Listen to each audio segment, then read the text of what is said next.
நம்பிக்கையாளர்களே, கள் வார்த்தை களுக்காக இவர்கள் நம்பிக்கை கொள்வார்கள் என எதிர்பார்க்கிறீர்களா?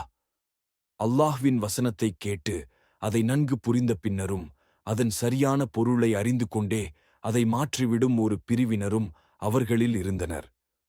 மேலும் அவர்கள் நம்பிக்கை கொண்டவர்களை சந்தித்தால், தவ்ராத்தில் உங்கள் நபியைப் பற்றி கூறப்பட்டிருக்கிறது, ஆதலால் நாங்களும் அவரை நம்பிக்கை கொள்கிறோம் எனக் கூறுகிறார்கள். ஆனால் அவர்கள் தனித்த பொழுது ஒருவர் மற்றவரை நோக்கி, உங்கள் வேதத்தில் அல்லாஹ் உங்களுக்கு தெரிவித்திருப்பதை அவர்களுக்கு நீங்கள் அறிவிக்கிறீர்களா? உங்கள் இறைவன் முன்பாக அதைக் கொண்டு அவர்கள் உங்களுடன் தர்க்கிப்பதற்காகவா அவர்களுக்குச் சொல்லிக் கொடுக்கிறீர்கள்?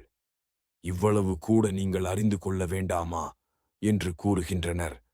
அவர்கள் மறைப்பதையும் பகிரங்கப்படுத்துவதையும் நிச்சயமாக அல்லாஹ் நன்கறிவான் என்பதை அவர்கள் அறிய வேண்டாமா?